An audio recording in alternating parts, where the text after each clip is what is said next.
What's up, everybody? Welcome to another Coffee and Analytics, sponsored by Dunkin' Donuts. Not really. I sponsor it through Dunkin' Donuts because I spend so much on Dunkin' Donuts. So it's really me sponsoring it, not Dunkin' Donuts, but I still love Dunkin' Donuts. So there's that. Lots to get into today as we reflect back now that month one is done of 2023. And so if you read the note that is accompanied with this invite, you get a sense of some of the things that I want to talk about today. As always, if you're watching live, feel free to add any comments or questions. I'll be sure to answer that. Feedback is welcome. And challenge me if you disagree with something that I say. Always open for that. So, how is month one done? How's it already February 10th? That means we're 40-ish days, 41 days into the year. And so now we're starting to evaluate how are we looking? How does success look? Now, the challenge is when we're looking at this data is we're tending to look in real time.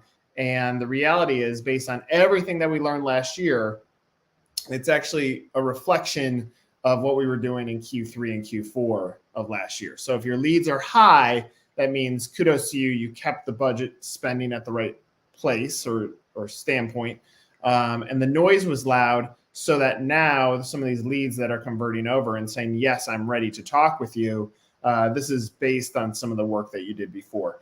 Big recommendation back in November and December. And again, I've said, like, pin this on your calendars for this year, was that people, when they're buying a franchise, are making a big decision to do something different in their lives that goes against what they've traditionally done. Let's take a career. So you're going into franchising and you've decided, I no longer want to work for someone else. Therefore, I'm going to buy this franchise. And the lifestyle and the wealth side of that is not just financial, it's also time and time available back to your family. And so if we're thinking about that as a purpose and we look at all the franchisees that have signed up in all of your brands and we start saying, like, what's your purpose here? I would imagine a high percentage of them are going to talk about family, kids, spouses, working together, community. And so all of that gets elevated during the holidays, yet most brands start scaling back in Q4. So I say that because some of the decisions that you're making now, like maybe a few years ago, I would have said, go heavier on spend in Q1 and Q2. I'll put the caveat on there. It's actually better for us because your success in Q3 and Q4 is going to look really good. So then we're like, yay, look at how great of a sales year was. But it would be irresponsible for us to advise that, because save some of those reserves so that you're spending in Q4 and you're highlighting family, being together, opportunity to spend more time, spend a different type of time. Even if the business is going to be a 24/7 mindset, still the fact that your kids can jump in the truck and go to a job with you carries tremendous value. So some of the activities of Q3 and Q4 are now showing its face in Q1 or in January. And so some of these wins that I'm hearing about, the brands that are like, all right, that was a pretty solid January. Again, it's reflective of what happened in Q3 and Q4. Now, when it's not working, and this was the first part of the theme of my note this past month, is then we come into excuses. And I've thought a lot about it, excuses, blame, the blame game. Unfortunately, this happens a lot in franchising. And my belief is it happens for a lack of understanding of how the process works. So take a fictional CEO who comes out and says, we want 500 deals next year. It's an exaggeration. Let's just say 50. And you say, all right, how many deals did you do last year? And they say 25. And you say, did you double the budget? And the answer is no. And therefore we hit 25. And now that CEO goes back and says, hey, development, you missed your goal. And somewhere along that line, development wasn't able to say, hey, but the realistic outcome is going to be 25 based on our budget being the same. Forget about climates, economic climates, or things that are happening. in our world that might slow down buyer behavior, we just go back and say, but you didn't give me the assets. That is not an excuse. That's actually a truth. But oftentimes those conversations are really tough to have. And so the excuses of the blame game ends up starting, and then it's hard to get off of that. I've seen brands that have gone through record sales years. I have one that's top of mind in particular, not good enough because EBITDA as a system didn't hit, and therefore development ends up being a part of the blame. Even though development did everything right, it was more of an operational challenge of, are you getting franchisees onboarded, up and running, and then collecting the money through the royalty? But development still gets blamed for that, even though it was the department that was winning. And it's not celebrated, even though it was a record year. And so that's part of the complexity of how these excuses come from. I said excuses come from fear of disappointment. I said this is why I believe the portals can still be valuable to the sales story, maybe not the deals, but the story, especially when the sales team is in a culture that rewards activity over action. And so you think about that. That's why we keep on talking about, as an industry, like, how many leads did I get? Leads in my mind are impressions. Impressions are, it's an at-bat. When an ad is fed up to someone and someone potentially saw it, it's an impression. But I don't care about that. What I care about is the action that comes beyond it. But I think because we're in this world where we're going to have to make excuses to buy us time to be able to hit our marks, sometimes the leads end up being the tool that we lean on as our excuse, so that we can have a little bit more flexibility in hitting those goals. So I wrote it here. I said, CEO, how many leads did we get? VP of development, 100. CEO, great. And then I wrote, should have asked how many application deals, bro. And that's kind of my point. It goes back to what I was saying in the beginning. I don't know that we are equipping those that don't truly understand the complexities of franchising. We're not equipping them with the data and information, or the pipeline, or the CEO dashboard that creates these forecasts that are actually real and dependent on budget and activity of the business. I also see excuses coming, and almost unnecessarily, when we're not selling, but nobody took a step backwards and looked at the viability of the business. And so when I'm looking at in item 19, I'm trying to study what is the net earning potential on a unit, and therefore what's the payback. When I'm looking at an investment opportunity, I don't care about the money that's going to be spent in year 1, 2, and 3. What I really care about is when we get to that 3 years in, is it starting to kick off cash that's recouping that big investment that you put into it? So let's say you put $100,000 into a business. Can I pay off my $100,000 in those first 3 years, cover all my expenses, and get back to zero, so that every dollar that comes out of that business is cash positive against my investment? And sometimes I think franchising doesn't, one, set up the business opportunity in the right way. Like when you're engineering, how does royalty and percentages that go against the gross, how does that work into the ultimate value of the business opportunity? I don't know that we start there from a structural standpoint. And therefore, when we get down the line of why are we not selling franchises, sometimes it's because apples to apples as it relates to other business models that are either similar investments or competitors, it doesn't align as smoothly as we want it to. And so the buyer gets to that finish line and says, here's yours. I can make, $100,000 a year with yours, or I can make 150 with this one. This one has a little bit lower of a startup cost than yours. This ends up being more of a viable business opportunity. In today's internet world, and you can see this with some of these websites that are popping up that are evaluating the franchise opportunities as across the board. Now, all of a sudden, we're going to start looking at profitability as the most critical element on why now, at least to get you to the starting point. How much money can I make off of what I potentially spend? And now, if you're in children's education, you might not be competing just against children's education. You might be competing against, a jump brand, one of these jump houses, because they're similar type all-in investments. And then you get down to the bottom line, and you're saying what is the comparison? So all of that is to say, If we don't study the business model and we jump over to how are we going to sell franchises, sometimes it's not apples to apples. I have said shame on the industry for creating these false sense of how much should a deal cost, or what is our cost per application, or what is our cost per lead. It's garbage, because it's going to be very specific to you. If every brand was the same, if we were all the same DNA, then great, we can use that data point. But when you take a brand, let's just say let's start it at $10,000 is our cost per deal for brand X. But then we ask franchisees, would you do it again? And there's some hesitation. So now we're at 15. And then you look around the current franchisees who have signed a multi-unit agreement, 2 units, more than 1 unit, 2 units plus. And you look at your franchisees who have opened up unit 1, should have opened up unit 2, and are not. Now there's a stalling going out. So let's add another $5,000 to our cost per deal. We start looking at build out costs, and let's say it's increasing. So that's another $5,000 per deal.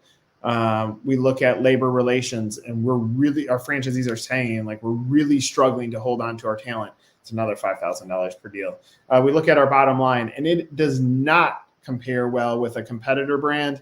That's another $5,000 per deal. So the point is, like, when you start looking through the entire equation, your cost per deal continues to evolve based on what your business opportunity is. Yet we go back to the beginning, and I think some of the excuses of the blame game is like, well, we're supposed to be at $10,000 per deal, and insert vendor, supplier, support, consultant.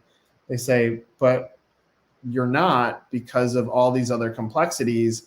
And then you have to play the blame game and say, but it's them, because by blaming them, you get a little bit more time. You're buying more time for you to go actually get things done. So buying time creates excuses too. It's the economy, they say. Well, sure, the economy can have impact on the sales process, but it shouldn't. We're planning for 9 to 12 months from now when the Z opens. Don't you want to be open on the climb versus at the top? And so the point there is, I said this during COVID, we have to sell for futures, because I'm not going to open up tomorrow. And so if someone's like, but the economy could be bumpy, say until Q4 of this year, and say, yeah, that's correct. But in Q4, that's when you're starting to open. And so you start looking at the futures of this process, which I do think process should be a part of your sales process, that you're educating the buyer on what does this roadmap to open look like. And again, frankly, roadmap to open is how you end up winning, because they get open. Now you make money off of royalty. That is what winning is. That's how we grow value for our businesses. And so what does that roadmap look like? And is it a part of our sales process? Does it happen on call one? Are we giving the candidates a toolkit on what it looks like, how we're going to get them to open, and how are we going to get them to scale?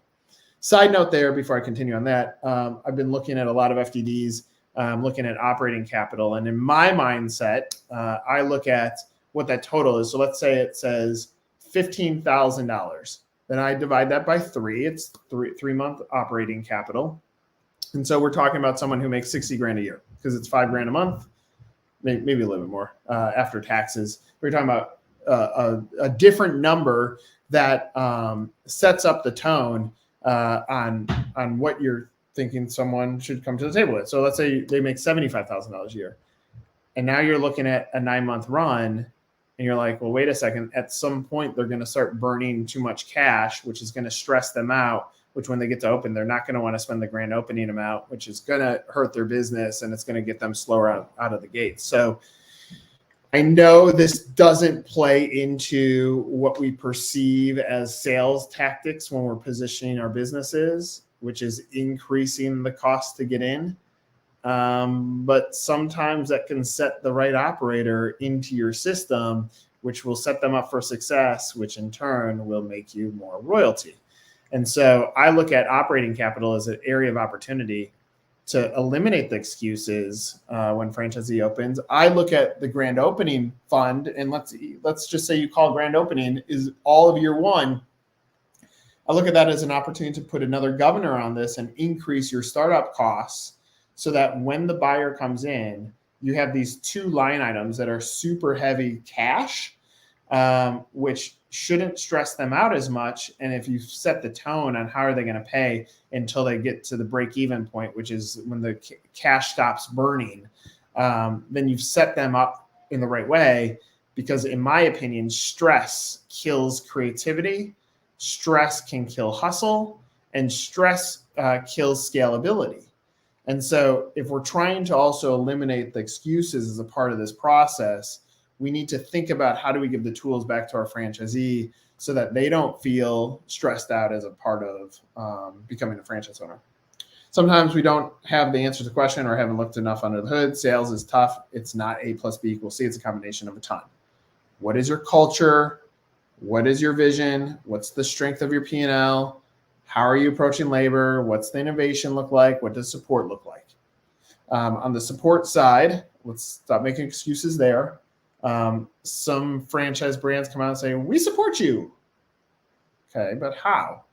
I keep pointing back to these brands that may have increased their royalty slightly to offset the support model that's going to go or be needed to give back to the franchisee to make them successful.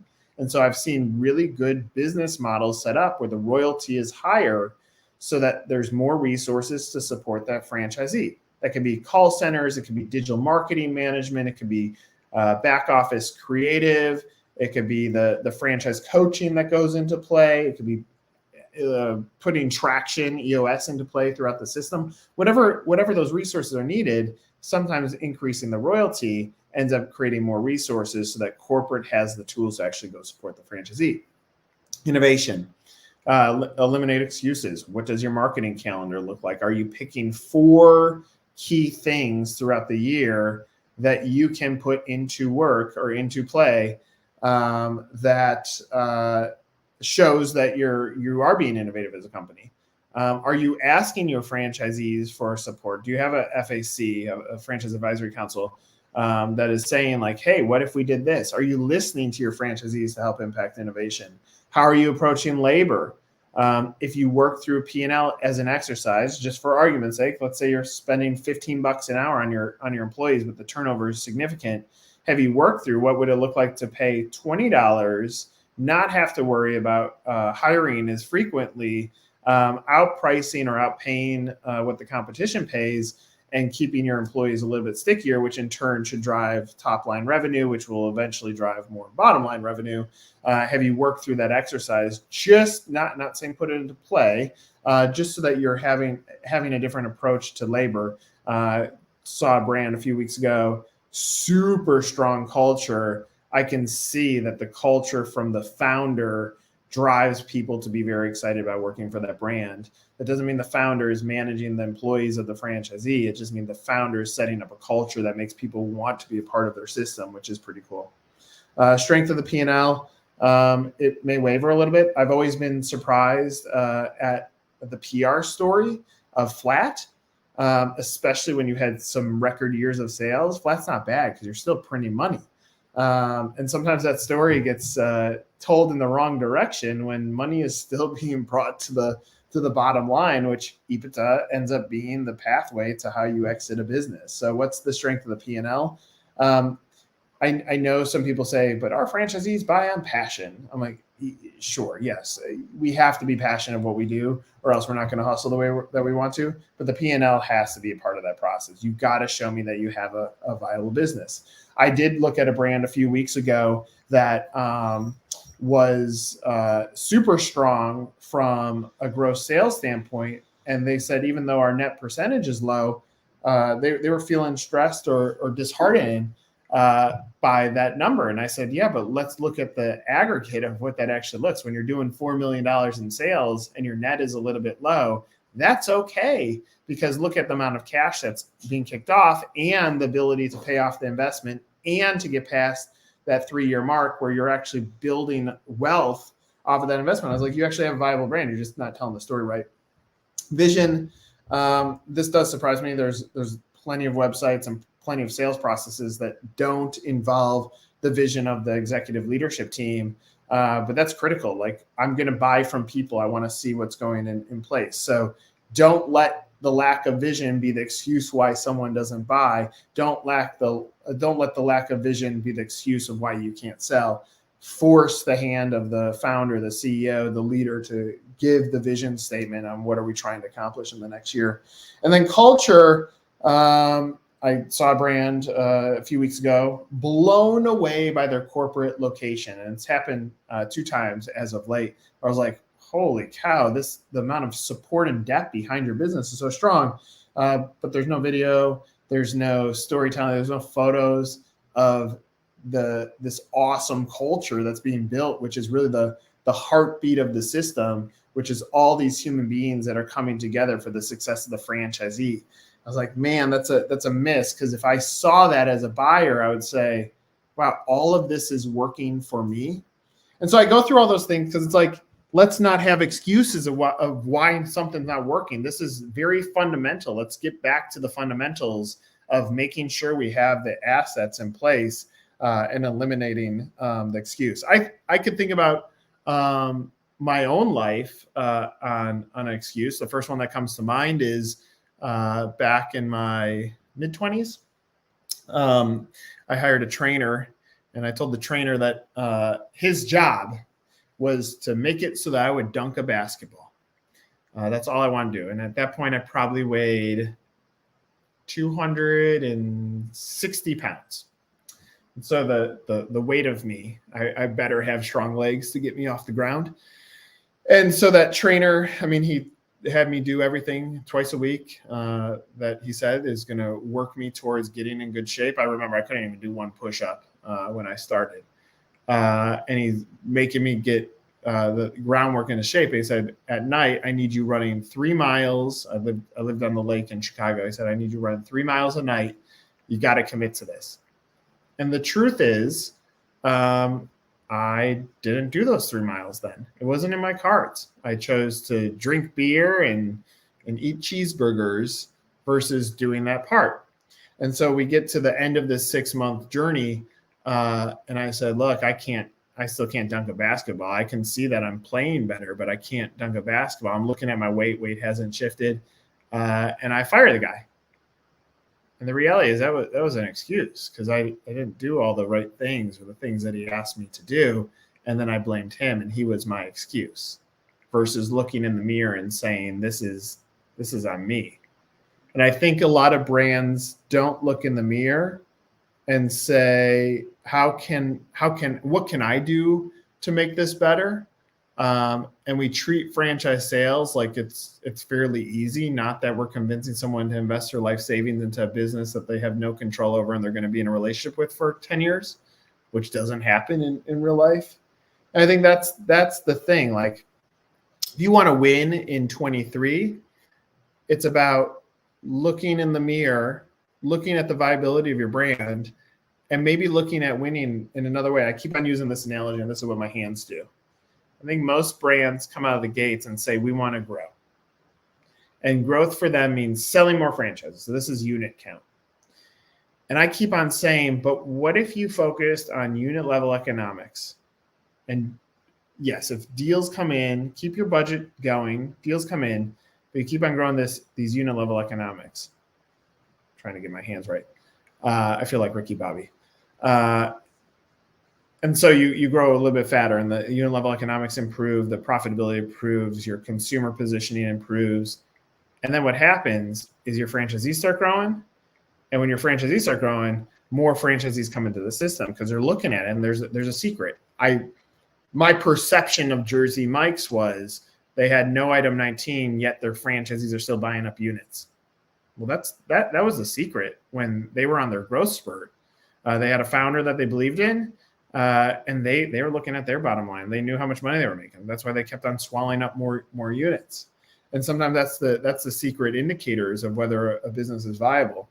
The brokers have changed this business that we can sell something that might not be the most viable business opportunity, because they're getting these novice buyers that come to the table not knowing what they want to buy. They have a pocket full of cash, and here's how much cash I have. And the broker says, let me show you what inventory exists for it. It's what the portals did in the past.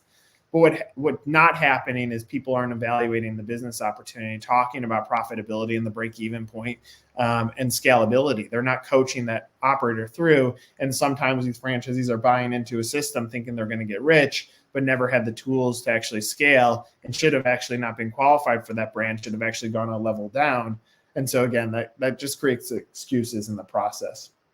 Instead, I've had the pleasure of studying legacy brand that thinks it has challenges, rather says challenges as the excuse. However, simply put, the challenges are in it, not positioning its story. That's what I talk about on the culture side. And franchising, as long as you have a sound business, break even, cost to get in, and what you can make is sound, and scaling franchisees or happy Z's, you can win at franchising. Don't make excuses. Change the half empty cup to half full, and you got a shot at winning. And that's the reality. I say this probably far too often. I don't think us as humans really think about this, but life is short, and relationships seem to be what actually count, and loyalty seems to be what counts in this world. And finding happiness seems to be what counts in this world. And so when we're looking at 23 and we're like, this is what we want to accomplish, great, set out, go accomplish it. But make sure you put the right resources in it. Change your mindset. Don't derail from your mindset, knowing that it could take 6 months for it to activate. Be patient. This year might need a lot of patience. Don't use excuses or blame game. It's going to derail you. Poor culture tends to limit what the potential is to hit visions. And put this stuff to work. Don't make the excuses. You want to dunk the basketball this year, go run the 3 miles, put down the cheeseburgers and the beer, follow your trainer's guideline, and most likely you're going to succeed. And then when you get to success, take a breath, treat that as if it were a light at the end of the tunnel, and so that you can take a moment to have gratitude towards what you just accomplished, because franchising is tough. There's no doubt about it. I wish that every franchisor could win at franchising, and they can if they follow what I just said, unit level economic and so on. But franchising is going to be tough. Find gratitude, find peace, no more excuses. Let's get to work.